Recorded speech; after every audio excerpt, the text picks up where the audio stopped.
Matapos ang ilang linggong dagdag bawas sa presyo ng langis, makakahinga ng maluwag ngayong linggo ang mga motorista sa big time rollback. Alamin natin ang pulso ng mga motorista sa sentro ng balita ni Carlo Luis Candelaria. Nagbabadya ngayong linggo ang malakihang rollback sa presyo ng mga produktong petrolyo. Sa gasolinahang ito sa Quezon City, nagpakarga ng 500 pisong halaga ng gasolina ang taxi driver na si Rodolfo Pelaez.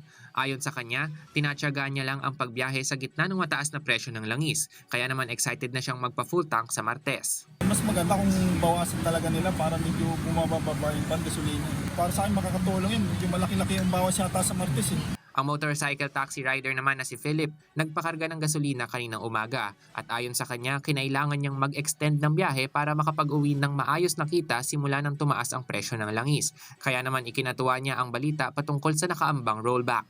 Ganda, 4 pesos, sana magtuloy-tuloy. Malaki rin yung 4 pesos na baba. Maganda rin kahit malaki rin tulong niya kahit paano. Ayon sa Department of Energy, inaasahang nasa 7 to 8 pesos ang tapyas sa kada litro ng diesel, 4 na pisong tapyas sa kada litro ng gasolina at posibleng umabot sa 10 piso naman ang rollback sa kada litro ng kerosene ngayong linggo. Dagdag pa ng DOE Oil Industry Management Bureau, kung maipatupad ang rollback, maaaring bumaba sa 70 to 80 pesos ang presyo ng mga produktong petrolyo. Malayo na yan sa dati kung saan umabot sa mahigit 100 ang kada litro ng diesel.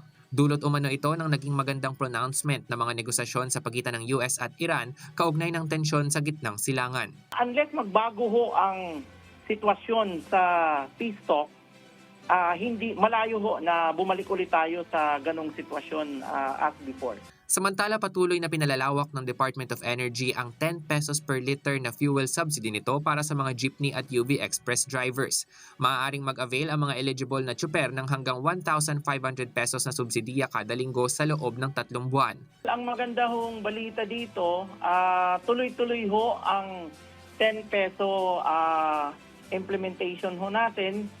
In fact, ang atin hong onboarding ng gasoline station, meron na ho tayong around 1,263 na gasoline stations with tarpaulin na ready to accommodate. Bahagi pa ito ng Unified Package for Livelihoods, Industry, Food and Transport o UPLIFT program ng pamahalaan na layuning maibsan ang epekto ng tensyon sa Middle East at maproteksyonan ang mga apektadong sektor mula sa energy crisis. Carlo Luis Candelaria para sa Pambansang TV sa Bagong Pilipinas.